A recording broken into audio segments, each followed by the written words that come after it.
కానీ చాలాసేపు పోరాడలేకపోతుంది. అయితే పక్షి కుందేల్ని పెద్ద కొండపై నుంచి కిందికి తోసేస్తుంది.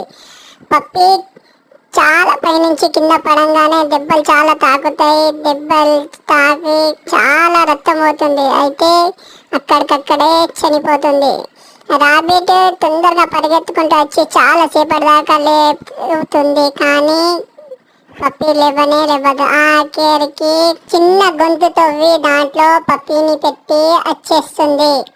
దారిలో ఏడుస్తూ ఉంటుంది, చాలా ఏడుస్తూ ఉంటుంది. నాకు ఎవరు ఫ్రెండ్స్ లేరు అని ఏడుస్తూ ఉంటుంది. అప్పుడే నీళ్ళు చాలా రాగానే పప్పి ఆ గుంతలో నుంచి బయటికి వస్తుంది. ఇది చూసి రాబిట్ చాలా సంతోషపడుతుంది. ఎగురుకుంటూ దుంకుకుంటూ పప్పి దగ్గరికి పోయి తనని హగ్ చేసుకుంటుంది. వీళ్ళిద్దరి స్నేహం కోసం మీరు లైక్, షేర్, సబ్స్క్రైబ్ చేయండి.